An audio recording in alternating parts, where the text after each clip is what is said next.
Euro USD this week has dropped in value as it was expected in the previous week analysis, where it was visible that the price has dropped below 1.08846 and the price then dropped even more down.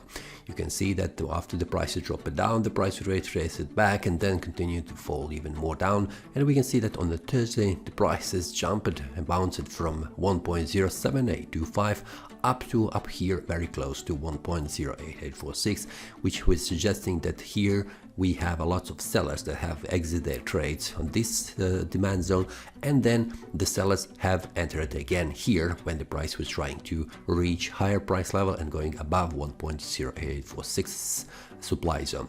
We can see that on the Friday lots of sellers have pushed the price even more down, closing the price right here at this support level 1.07825, which is suggesting again the sellers are much stronger than the buyers currently are here at this position at this demand zone. On the weekly time frame, we can see that it has been continued what has expected in the previous week analysis, and that is after the price has made a breakout to the downside below 1.08846. On the weekly time frame, it was suggesting that the price will drop even more down, and after the price has made breakout, we had a retrace back up, confirming that just previous support acting now as a resistance. And this is what has happened on the Thursday and on a Friday, visible on the daily time frame. Then the price dropped even more down.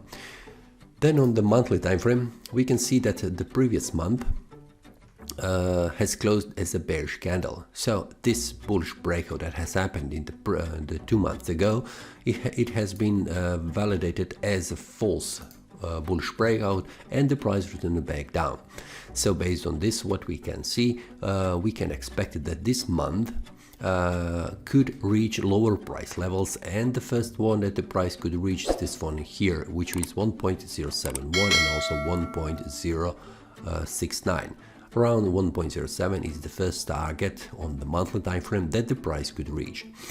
How the month will end, it will depend also what will happen around this support level where the price currently is, and very important levels is this 1.073 and also 1.07, which is a very close support level right here on the monthly time frame.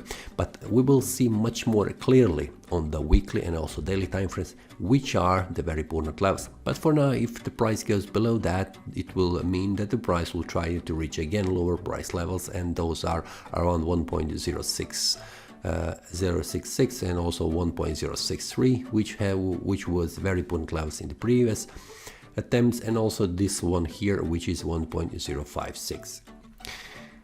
If the price stays above, bouncing from 1.07825, this will mean that the price has gone inside the range area, and we will see what will happen. Will the break happen on the downside or on the upper side? But for now, as it looks, after the price has made a breakout to the downside on the monthly time frame in the previous month, it will be possible that the price will try to reach lower levels like 1.07. Now if we go to the weekly time frame, we can see that after the breakout has happened, the price is reached. I'm expecting that the price will reach this one, 1.075 on the weekly time frame. Then we will see if the price makes a breakout and closes the week below, just as it was here. It should be closed the next week also below this one to verify that this bearish breakout has been validated. But if it happens that the price returns like this one to the upside, this will mean that this breakout has been failed, and we can expect that the price will try to move to the high price levels. So based on this, what I can see, 1.075 and also 1.07473 is the very close possible for the next week, where I'm expecting that the price will reach. But until that happens, we can see that the price needs to make a breakout to the downside, and that is this one area here, which is the demand zone. If the price goes below that, we can see that we have here a confluence of support, because we have here downtrend trend line which is acting as a support, and this horizontal line that is acting also as a support. So we have confluence of support that the price needs to break to the downside in order to continue to fall even more down. Now what we can see, if the price makes a breakout to the downside below this lower side of this demand zone, this will mean that the next target is here 1.0727, and if below that it is around 1.07, which is also the start of this demand zone.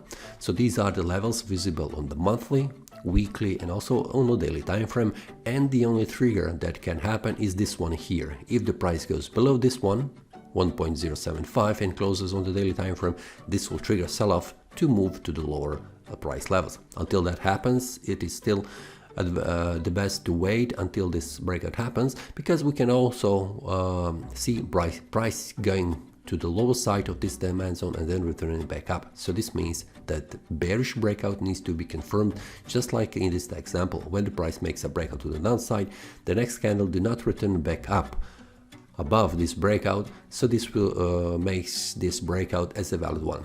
If it returns back up, it is a failed one. So if you have any questions during the week, I will also check what happens on the market, and also is the breakout happening, or also what are the targets. So I will share that inside the trading community. The link will be below in the description, so you can check it for yourself. See you next time, and happy trading. That is all from today's analysis. I hope you enjoyed. If you have any question, feel free to leave a comment. If you like the analysis, click the like button and subscribe. See you next time, and a happy trading.